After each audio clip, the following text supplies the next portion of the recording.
Right now, Pittsburgh's best sports show is about to begin. Call us or tweet us. We've got things to talk about on the Ireland Contracting Nightly Sports Call.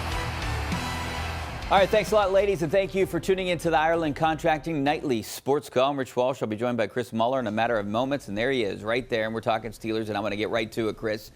George Pickens interview. I was there. I'm sure you heard it. You guys talked about it on the PM show today.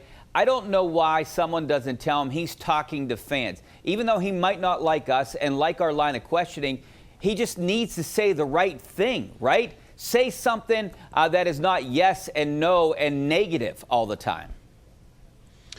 I mean, I do think for every fan that gets frustrated by his behavior, there are plenty of people, especially on social media, who think that the media is the bad guy here collectively and just leave George Pickens alone. But that is a side of this that I don't agree with, those people.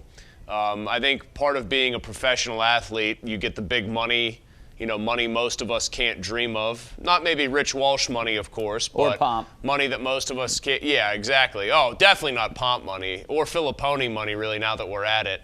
No, I mean, part of what comes with the big money and all the fame is you got to stand there and answer hard questions. I mean, guys like Cam Hayward understand this. Even guys that I don't think particularly care for doing a lot of media, like TJ Watt, they understand it. And where I think he's like letting people down with these answers, it's really the teammates. Because when he's this cryptic or when he's unavailable, when he won't speak for himself, when he won't face the music, then they are left to do it for him. And I think that's the part that is unfair. These are your coworkers having to answer for you. These are your coworkers having to deal with you as a distraction because of sometimes the way you play, but also sometimes the way you answer questions. I mean, I think that's the real kind of aggrieved party here is the rest of the guys in that locker room, Rich. So what do you do now? What's the next move with George Pickens? Do you still keep him at 59% of snaps? No, I would go out there and play him probably your normal amount, but I'll tell you what I wouldn't be hesitant to do if I were Mike Tomlin. If he's jogging again and you can tell and you got somebody watching him and he looks like he's going half-heartedly through some of these routes, I'm talking about on passing plays because that absolutely happened against the Cowboys, yank him off the field. I know it's not sometimes that easy. You have to put somebody in who hasn't practiced at that position or in certain personnel groupings or whatever, certain formations, but you can't tolerate the guy going half speed on routes, especially. If he's the backside blocker on a play and you're going to say the plays run away from him, so he's not going to be involved, fine. But if he's not giving you full effort, that's where I say sit him down on the bench. I thought that was far and away the most alarming thing from that game against Dallas, just the total lack of effort, even after he had already been benched once. It just did not seem to get through to this guy who seemingly, Richie, lets his emotions get the best of him way too easily and affect him on a play-to-play basis. All right, speaking of emotions, I understand everyone's frustrated when you don't win, right? But other guys on that field don't act like that, and I don't know why this is an excuse because he just wants to win. I'm sure TJ Watt wants to win. I'm sure Alex Highsmith. You go right down the line. Everyone wants to win, but no one's throwing their helmets and doing these kind of things. I don't think it's an excuse that he just wants to win and he's frustrated. Yeah, his teammates saying he's so competitive, this and that, and we get George. We know how George is wired with that kind of stuff. That's them trying to be nice. Everybody in the NFL wants to win. Everybody's competitive. You win more, you tend to make more money, you get a better contract. All these guys want that. George Pickens saying, well, I'm just, them saying he's so emotional, or Pickens himself, oh, I work hard. I really just am out there. I'm competitive. I'm a competitor, blah, blah, blah. Yeah, all right, buddy. The rest of the people out there are competing just as hard as you are, in most cases harder than you have been in some of these situations, and they're not, ripping somebody's helmet off by the face mask or doing something like that. It's just a tiresome act for a guy who's only got 1,000-yard season in his first two, and who really still gets a ton of the targets. I know he doesn't, operate in a high-flying offense, but he's gotten 40% of the targets that they've put up in the air so far this year. It's not like they're avoiding him. When he's getting almost half the passes thrown his way, that suggests to me that the Steelers understand that he's valuable and are trying to integrate him into the game plan as much as possible. Doesn't he realize that stuff like this is going to come back to haunt him in his pocketbook? I would think. If he's got a good agent, his agent's going to explain to him that, hey, you put eye black on that has a profane message, you might find your wallet a little bit lighter. you act this way and you don't put up numbers, you occasionally are dropping a pass you should catch, it's going to hurt you in a free agent contract if the Steelers don't give you one. I would hope the people in his ear who want to see him succeed tell him, you might not like it right now, you might be frustrated. The best thing you can do is go out, play hard, and when you do get the opportunities, take advantage of them, because one way or another, production is the only way he's going to guarantee himself a pretty big paycheck. Yeah, right now I think he's trending in the wrong direction with the Steelers. I can't see how they could give him a contract extension if this keeps up. All right, we got to take a break. Back with your phone calls coming up next. Stay right there. All right, welcome back to the Ireland Contracting Nightly Sports Call. This is our GMC tweet of the night from PFF. The only defensive lineman with 80-plus pass rushing and run defensive grade this season, T.J. Watt, Cam Hayward. I don't really want to hear about their rush defense grades and everything else when the Cowboys, who stunk at running the football, generally ran it right at them, particularly on the game-winning drive. I just am not in the mood to hear that. And Richie, before I forget, I do want to give you a salutation for doing an excellent job emceeing the Light Up the Night walk tonight. I was actually in attendance there in the crowd, saw you up there on the podium. My wife is a nurse at Shadyside who works on a blood cancer only floor, so wanted to give you a genuine shout out. I thought you did an excellent job tonight at that Light Up the Night walk. Yeah, I appreciate it, Chris. Sometimes it gets a little hard for me because I lost my dad to leukemia, and when you get up there, your emotions kind of take control sometimes, and it's difficult at times to get through some of those things, but you know, it was a great event. You did an excellent job. The emotion was real. I just wanted to tell you did an excellent job. I appreciate that. And, hey, there was nearly 5,000 people there, and they raised an amazing $800,000, which is incredible. This is their biggest event of the year. We'll show some of that tonight on KDKA News. Let's go out to the phone lines. We got Ron out in Oakland. What's up, Ron? Hey, Rich. How you doing? Good. Thanks for calling. I just wanted to make a couple comments about our wide receivers. Everybody's talking about Pickens. The one mistake that the Steelers made this year is not getting another significant wide receiver on the other side of him. I knew that was going to hurt them. They're going to double team Pickens. They're going to roll all their coverages towards him. I mean, you got to have somebody on the other side that can consistently beat their man one-on-one when your all-pro is getting double and triple teamed. Yeah, I agree. Well, I agree. They do need someone else, but I don't think that's an excuse for the way George Pickens is acting right now. No, but George Pickens would we know this about George Pickens. When he's producing, he's generally a pretty happy guy. And usually he knows well enough not to be happy if he produces, but they lose. Like at the end of last year, those two games where he put up big numbers with Mason Rudolph before the Baltimore game, he was the happiest guy on the field. He was a good soldier in the Baltimore game, even though he didn't get targeted one single time. Like, all that matters. And here's the thing. He would be more productive right now, I suspect, if they had a more viable threat across from him. Van Jefferson just is not that guy. Here's something I think that we could also question.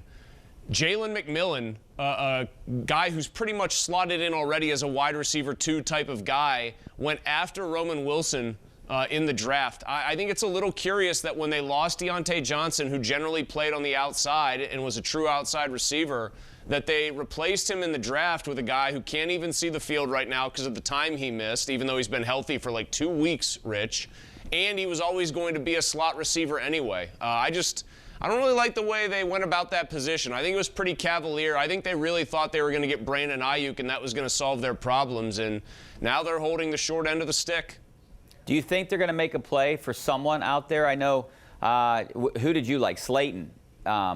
Yeah, but he might not be available now. Don't look now. That team could be 3-3 because the Bengals have a defense that I think might be worse than, I don't know, like some high schools around here. North Allegheny and Central Catholic might be able to put a better defense on the field. Giants look kind of good. Slayton had a great game when they beat Seattle last week. They might not be sellers. Like, you might be looking at a guy like Christian Kirk for Jacksonville who might be available, but I know Jacksonville fans are not happy with him. They think he's kind of fallen off of a cliff this year. So they might be between a rock and a hard place here in the wide receiver market and just have to ride this out, and that means it could get uglier for them. Yeah, that could be their number 1 pick next year for sure. Let's go out to Will in McKees Rocks. How you doing, Will?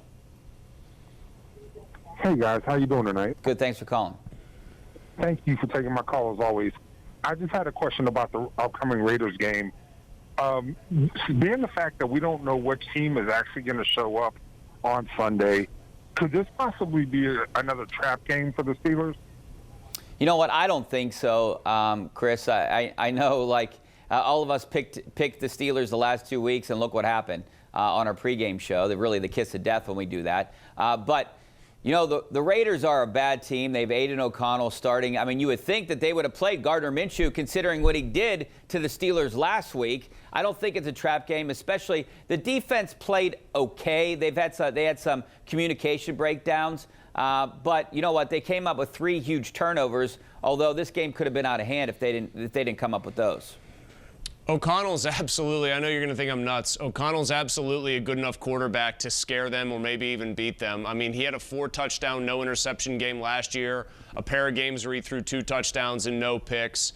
He doesn't have any mobility. I think they should try to heat him up with blitzes. They're going to need to use blitzing because they don't really have anybody outside of T.J. Watt. I mean, who do they got? Well, that's what I mean, though. That's what I mean. They want to get pressure when they're healthy by not blitzing and just saying our front 7 is better than yours, and we can send our front 4, so to speak, and we can get after your quarterback. But they don't have that luxury. They have Watt and they have a bunch of guys, and so they might need to scheme up some blitzes, Richie. And if they don't get home, if they do that, then O'Connell can absolutely pick them apart a little bit. He's not a mobile guy.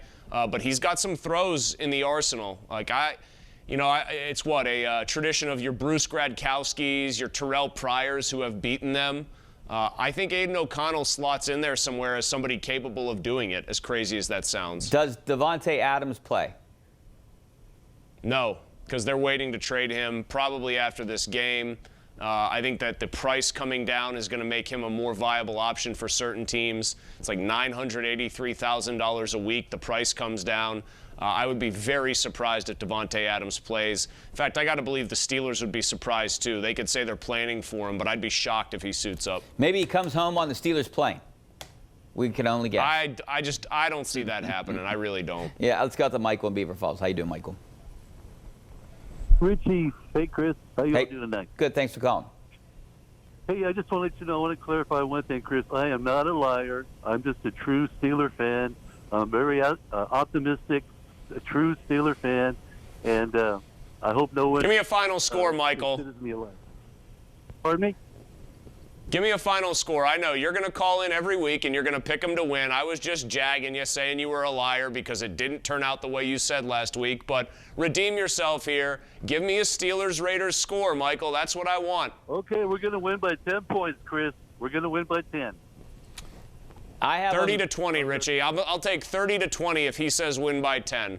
I'm going 23-13. I just can't see the Steelers scoring points. I mean, they talk about this fast start they got to get out to. And we've heard this for the last 3 years. It's not just this year. So I don't know what they can do that's different that's going to make me believe that this is a 30-point team. Yeah, but they're not doing that. I know. Well, and here's another reason they're probably not going to do that. I do think this is a Mike Tomlin problem. I do think he just prefers this is how his offense play when he doesn't have a veteran quarterback like Roethlisberger to answer to. And I think that's flawed. I think it's wrong. I think Mike is behind the times. And he's, if the excuse would be, hey, I want to wait till I have a great quarterback, then I'll open it back up again. It's like, you've got to at least see what you've got with these guys, honestly, and then try to open it up if they show you something. You can't keep the hands at 10-2 on the steering wheel here and expect something to change. But Christian Wilkins is out for the Raiders, and he's their best interior lineman. And I can just imagine Tomlin and Arthur Smith as they're going through a game plan and a strategy saying we've got to attack them up the middle, we've got to run it, we've got to, pound the football. And I'm skeptical that that's going to work, and I think what it serves to do is usually keep inferior opponents in the game longer. All right, let's go to Josiah out in San Antonio. How you doing, Josiah? Hi, yourself, Rich. Hey, Chris. Chris is spot on.